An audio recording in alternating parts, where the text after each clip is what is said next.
નિશા આપણે સીમી પટિયાલા જેવું આપણે આકાર આપવાનું છે. લંબાઈ લઈ લેવાની 34. કાપડ ઓછું છે પણ આપણે એમાં સીમી પટિયાલા જેવું આકાર બનાવી દેવાનું છે. પટિયાલામાં આપણે 3 મીટર લઈએ પણ આ 1.5 મીટર બી નથી, એટલે 2 મીટર પૂરું એ નથી, એટલે નીચેનું પેલું આપણે ઉપરનું જે નેફો હશે ને એ બીજો નાખી દઈશું.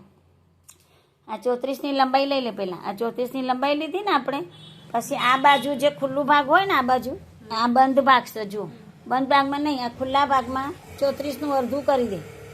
અડધું કેટલું થાય? 17. એટલે 17નું ટીચિંગ કરી દે. બસ એમ થઈ ગયું. પછી અહીંયાથી મોરી પહેલાં કરી દે. આ 7ની મોરી કરી દે. સલવાર છે હો, સીમી પટિયાલા સલવાર. આ 7નું મોરી કરી દીધી ને. હવે 7 છે ને એ પહેલાં તો અડાડી દે. બસ ખાલી એમાં હા એ થઈ ગયું.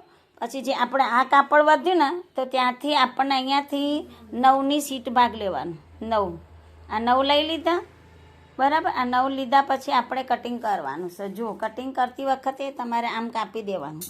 આ કાપ્યા પછી જો આ કાપી દીધું આપણે. આ કાપ્યા પછી આ ભાગ અલગ કરી અને આ જે ભાગ હતો ને એ તમારામાં ઉપર જશે. જો ઉપર મૂકો. પેલા ખૂણામાં એમ નહીં, પેલો ખૂણો પહેલાંમાં, હા એમ.